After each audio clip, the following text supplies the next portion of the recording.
5 critical mistakes corporate working professionals make in their career.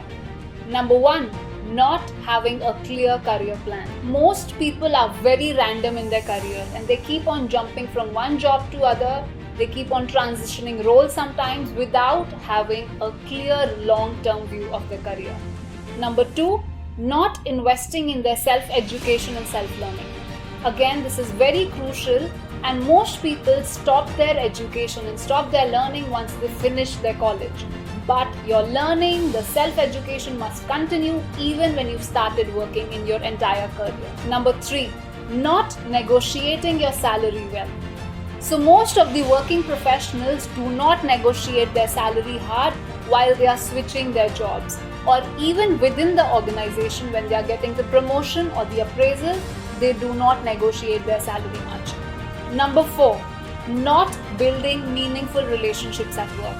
Now, having great people around you, having great bonds and connections at work is one of the critical things that you must focus on. And if you are not doing that, it's something very important that you must start doing. 5th mistake that working professionals are doing is they are working too hard at job. They are spending extra long hours, which not just reduces their productivity, it also makes their work-life balance totally haphazard. So this is something which you must focus on. Create strict working hours for yourself, because that's how you'll be able to give maximum output in the limited time.